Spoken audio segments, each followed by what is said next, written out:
En un país rodeado por un mar azul turquesa, hay gente que solo ve el océano desde detrás de un muro, un cartel de propiedad privada y el cobro en efectivo. Hoy, Bello Mundo te lleva a conocer la Jamaica prohibida, el paraíso al que solo los propios habitantes pueden acceder pagando. Número 1. Ubicación. Datos generales. Nuestro viaje de hoy nos lleva directamente al azul más famoso del Caribe. Jamaica, una isla montañosa situada entre Cuba y Haití, en uno de esos tramos del mapa donde la geografía parece hecha a medida para una postal. Mucha gente conoce el país por la música.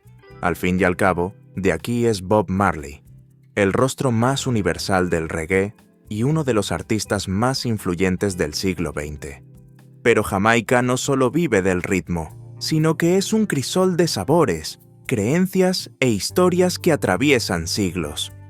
La gastronomía, por ejemplo, tiene un símbolo que aparece en pancartas, kioscos, carteles improvisados y puestos callejeros: el jerk.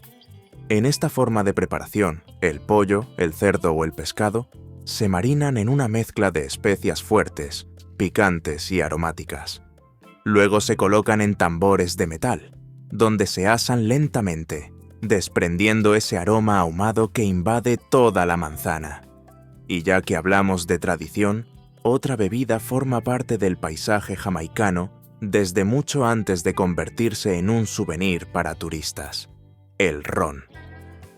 La isla es uno de los mayores productores del mundo y proporcionalmente tiene una de las mayores concentraciones de bares especializados en esta bebida por kilómetro cuadrado. Durante siglos, el ron apareció en la vida cotidiana de formas muy curiosas. Fue moneda de cambio, medicina improvisada, anestésico e incluso ahuyentador de demonios, como decían muchos. Esta fama recorrió los mares gracias al boca a boca de los piratas del Caribe. Los barcos que cruzaban la región llevaban barriles de la bebida para animar a las tripulaciones, negociar provisiones o aliviar heridas. Por eso, esta canción, cuyo estribillo es "Yo ho ho, and a bottle of rum", acabó calando en la cultura pop, apareciendo en películas, series e historias de aventuras. Pero, a pesar de toda esta mezcla de música, comida y leyendas, nada representa tanto a Jamaica como sus aguas. Son poco más de 11.000 kilómetros cuadrados de territorio, rodeados por 1.022 kilómetros de costa, una sucesión de playas claras, acantilados recortados y arrecifes que han hecho que el mundo entero mire hacia aquí como sinónimo de vacaciones perfectas. Quienes bautizaron la isla fueron los indígenas taínos. Llamaban a este pedazo de tierra Saimaca, expresión que suele traducirse como tierra de madera y agua. Y, a decir verdad, no hay mejor descripción para lo que se encuentra aquí: verde intenso por dentro y azul cristalino por fuera. Uno de los escenarios que siempre llama la atención es el Blue Lagoon, en Port Antonio. El lugar se hizo mundialmente famoso por la película El Lago Azul, pero para los jamaicanos la fama llegó mucho antes. Durante décadas circulaba la idea de que el lago no tenía fondo. La verdad es que alcanza unos 60 metros de profundidad, cambia de color según la luz y mezcla corrientes frías y cálidas que hacen que bucear en él sea una experiencia muy diferente al resto de la isla. La costa norte alberga otro clásico que mucha gente pone en lo más alto de su lista de excursiones: las cataratas del río Dune en 8 ríos. Las cataratas descienden por escalones de piedra y forman piscinas cristalinas en el camino, un escenario que se ha convertido en el símbolo de la región, y la fuerza de este lugar en el cine no ha hecho más que aumentar. Doctor No, la primera película del agente secreto más famoso del mundo, utilizó esta zona como telón de fondo y acabó inmortalizando 8 ríos en la imaginación de quienes la vieron. Mucha gente recuerda la cascada, pero el momento más famoso nació cerca de allí, en la playa de Laughing Waters. Es allí donde Úrsula Andrés aparece caminando en bikini, mientras James Bond, interpretado por Sean Connery, observa al personaje. Ella canta Under the Mango Tree y el paisaje completa el resto, porque es ese tipo de tramo de la isla que, incluso sin filtro, parece una escena de película. Por cierto, hay una razón para que tantas películas nazcan aquí. El escritor Ian Fleming, creador de James Bond, vivió durante años en Jamaica. Escribió gran parte de las novelas del espía más famoso del mundo en la isla, y varias de ellas tienen como telón de fondo el paisaje jamaicano, desde el mar turquesa hasta las colinas cubiertas de vegetación. Y, por supuesto, nadie habla de la costa jamaicana sin recordar las playas del noroeste. Seven Mile Beach, en Negril, y Doctor's Cave Beach, en Montego Bay, son dos tramos de arena clara y mar tranquilo que se han convertido en la postal oficial del país. El visitante pisa allí y entiende por qué tantos viajeros regresan. Son playas bonitas, bien cuidadas y con una estructura que parece hecha a medida para los que llegan de fuera. Resorts, bares, buceo, música en vivo, todo organizado para ofrecer esa versión idealizada del Caribe. Y es precisamente ahí donde la historia comienza a cambiar de tono. Hoy en día, Jamaica es uno de los destinos más buscados del Caribe. Solo en 2024, más de 4 millones de turistas pasaron por la isla, moviendo más de 4.000 millones de dólares. El sector representa cerca de 1/3 de la economía y sustenta una gran parte de los empleos, directos e indirectos. Desde lejos, el panorama parece perfecto. Un país pequeño, bonito, conocido por su clima acogedor, que recibe a viajeros de todo el mundo y vive del turismo con una sonrisa en la cara. Pero basta con alejarse unos metros de los hoteles frente al mar para darse cuenta de que hay otra cara.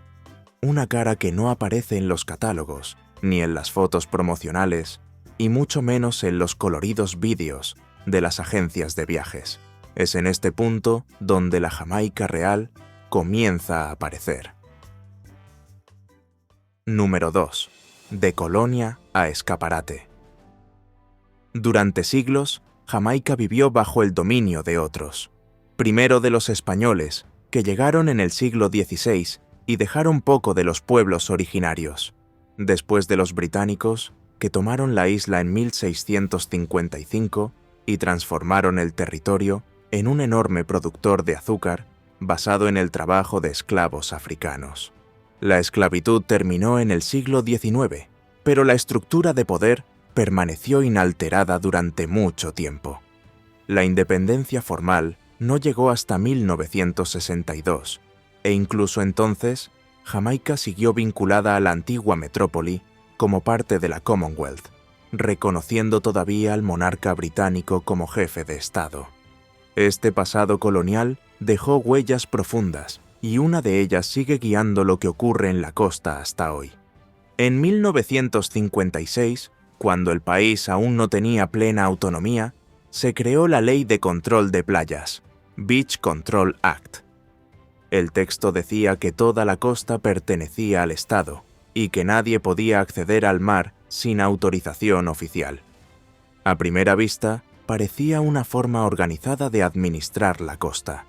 Sin embargo, el tiempo demostró que ocurriría lo contrario. Lo que debía proteger el uso colectivo terminó convirtiéndose en una herramienta que permitió la entrega de franjas enteras, de arena a hoteles, condominios y resorts, que ocuparon la costa durante las décadas siguientes. Hasta ahí, nada muy diferente de lo que ocurre en otros destinos del Caribe. Lugares como Punta Cana y Cancún están llenos de complejos turísticos y, aún así, consiguen compartir la arena con los habitantes de las ciudades vecinas. Es cierto que hay playas privadas en estos países, pero son excepciones. El problema en Jamaica es justo lo contrario. Aquí, la excepción es la playa que todavía permite el uso por parte de los residentes locales. Número 3. El negocio millonario. Hoy en día, las organizaciones jamaicanas que supervisan el acceso a la costa trabajan con una cifra que revela la magnitud del problema.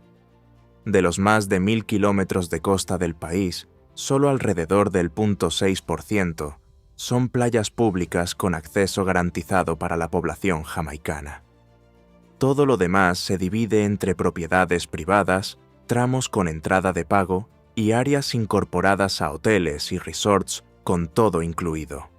Esto significa que más del 99% del litoral está controlado por alguien que puede levantar un muro, colocar una garita, cobrar una entrada o simplemente impedir la entrada de los residentes, incluso cuando las comunidades llevan allí generaciones. El mecanismo que sustenta este sistema se basa en licencias y concesiones. Un grupo empresarial recibe permiso para explotar un tramo de playa, construye su complejo turístico y a partir de ese momento decide quién entra, quién sale, qué barco puede atracar e incluso quién tiene autorización para vender pescado en los alrededores. En teoría, el Estado aún podría declarar ciertas playas como áreas públicas o revertir tramos al dominio común. En la práctica, esto implica procesos largos, indemnizaciones elevadas y enfrentamientos directos con grandes inversores.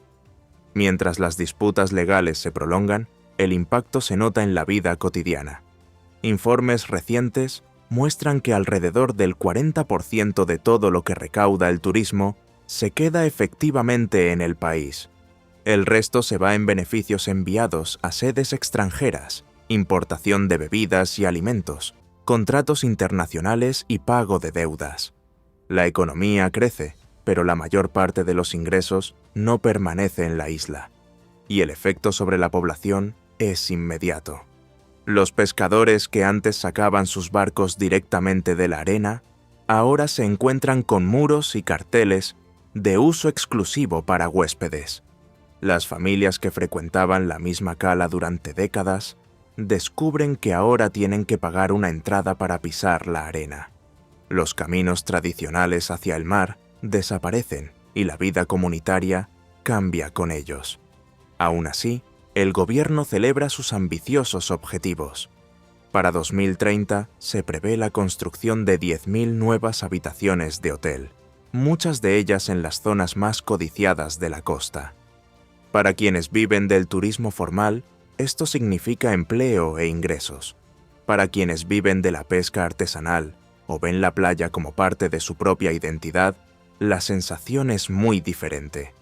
Parece que la isla se ha ido vendiendo poco a poco y que, en muchos aspectos, los jamaicanos se han convertido en visitantes dentro de su propia casa. Número 4. Playas cercadas. Uno de los casos que más conmocionó al país ocurrió en Mami Bay, en la costa norte. Durante décadas, la playa tenía el escenario clásico de un pueblo jamaicano, con coloridos barcos de pesca, niños corriendo por la arena y familias que utilizaban ese tramo de mar como una extensión de su propia casa. En 2020, la zona fue vendida a un contratista local asociado a la construcción de un nuevo complejo turístico. Poco después, apareció un muro de cemento en el camino y se interrumpió el acceso directo de la comunidad. Quienes antes empujaban el barco descalzos hasta el agua, se encontraron con una puerta, seguridad y la noticia de que esa franja de arena ahora formaba parte de una empresa millonaria. Hoy en día, los residentes solo pueden entrar pagando una tarifa en establecimientos autorizados, como el restaurante Bamboo Blue, que controla el acceso a la playa. Y Mami Bay no es una excepción. El acceso al río Roaring, utilizado durante generaciones para el baño y el ocio, también fue bloqueado después de que las tierras vecinas fueran vendidas a una gran empresa de ingeniería involucrada en proyectos privados. La situación se repite en Blue Lagoon, en Portland, esa misma laguna de tono azulado que mencionamos al principio del vídeo.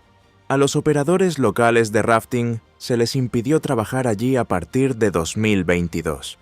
Oficialmente, la justificación tiene que ver con la seguridad y la licencia medioambiental, En la práctica, esto significó que otra comunidad quedó alejada de un lugar tradicional del territorio.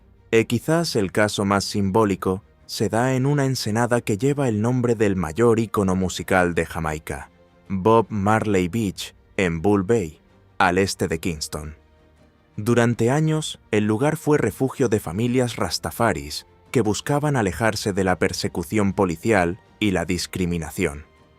Bob Marley frecuentaba la zona, componía música allí y con el tiempo, la playa adquirió un significado de resistencia y pertenencia.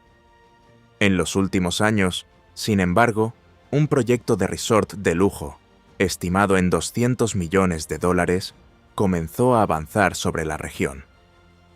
Los residentes y activistas recurrieron a la justicia para intentar garantizar que el acceso siguiera siendo público. Pero no sirvió de nada. En estos casos, el dinero siempre tiene más peso. En 2023, una decisión judicial autorizó a los promotores a continuar con las obras y reavivó el temor de que la playa acabara rodeada por un complejo turístico dirigido a turistas de alto poder adquisitivo, mientras que quienes construyeron la historia del lugar se quedaran fuera. Número 5. Resistencia. Por supuesto, mucha gente no aceptó este escenario de brazos cruzados. A lo largo de los últimos años, los movimientos locales comenzaron a organizarse con mayor intensidad. Yabem, una organización que reúne a residentes y líderes comunitarios, se convirtió en una de las voces más presentes en este debate. Utilizan la propia Ley de Control de Playas, creada en la época colonial, para impugnar las decisiones del gobierno y presionar por la ampliación de las áreas con acceso público garantizado. Actualmente, hay al menos 5 acciones importantes en curso para proteger tramos conocidos de la isla y que intentan garantizar que el pueblo jamaicano no sea alejado de lugares que siempre han formado parte de la vida cotidiana de las comunidades. Ya se han producido algunas victorias a lo largo de la costa. La playa de Winifred, en el este de la isla, también había sido objeto de planes de desarrollo y de fuertes cobros por el acceso.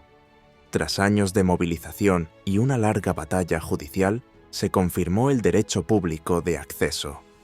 La decisión obligó al gobierno a reconocer el uso tradicional de la comunidad y se convirtió en un símbolo de que la resistencia puede funcionar. Además de la vía judicial, existe un movimiento que actúa desde el lado económico. Activistas y residentes animan a los visitantes a elegir negocios jamaicanos en lugar de complejos turísticos que cierran completamente la costa. Pequeños hoteles, chalets familiares, posadas locales y restaurantes gestionados por la propia comunidad reciben este apoyo. Para el turista, el cambio es casi imperceptible. Para quienes viven en la región, marca una gran diferencia.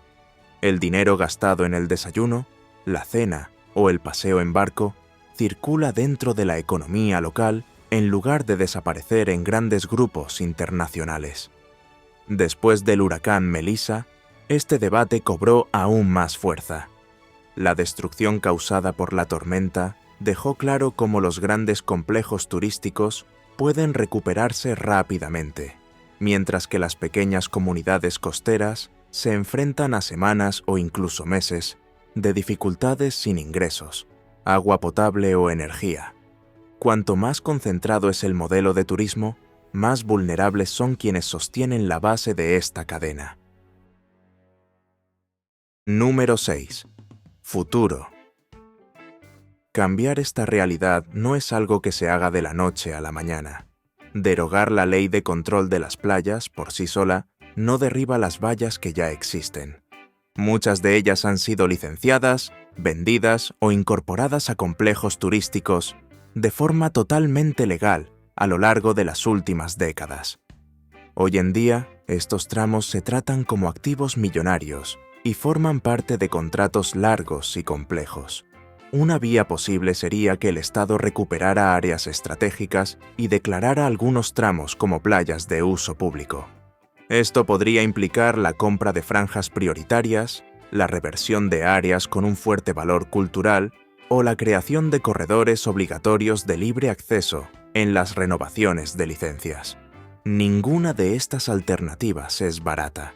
Todas requieren negociación, indemnizaciones y capacidad política para hacer frente a intereses poderosos. Es precisamente en este punto donde surge el temor de poner al país en riesgo financiero si todo se hace de una sola vez. Otra idea discutida por activistas y académicos es buscar referencias en modelos adoptados en países como Noruega, donde existe el principio del Allemannsretten, que permite a cualquier persona caminar y circular por áreas naturales, incluidos tramos de costa, siempre que se respete la naturaleza. Adaptar algo similar a la realidad jamaicana significaría crear una legislación que reconozca el mar como un bien común, impidiendo que la costa sea bloqueada de forma absoluta, incluso cuando hay hoteles o condominios alrededor. El futuro de Jamaica depende de decisiones difíciles. El turismo crece y genera ingresos. Al mismo tiempo, el acceso a la costa disminuye y aleja a los residentes de lo que siempre ha formado parte de la vida cotidiana de las comunidades. Al fin y al cabo, la duda que se cierne sobre la isla no está en los objetivos de los nuevos hoteles. Está en la respuesta que aún no ha llegado. ¿Quién podrá poner los pies en la arena dentro de 20 o 30 años? ¿Crees que un país insular debería tener su costa cercada de esta manera? ¿Pagaría por entrar en una playa sabiendo que el vecino de esa calle no puede nadar allí desde que era niño? Cuéntanoslo en los comentarios. Y, por supuesto, si te ha gustado este vídeo, dale a me gusta, suscríbete al canal y activa el botón de hype. Esto ayuda a que este contenido llegue a más gente y a mostrar realidades que, a menudo, quedan invisibles en el mapa. Y si quieres saber más sobre Jamaica, tenemos un vídeo exclusivo aquí en el canal solo sobre ella. En él nos sumergimos en las curiosidades más impresionantes de estos lugares. Y créeme, no faltan. ¿Quieres entenderlo mejor? El enlace está en la descripción. Corre a verlo. Nos vemos en el próximo vídeo.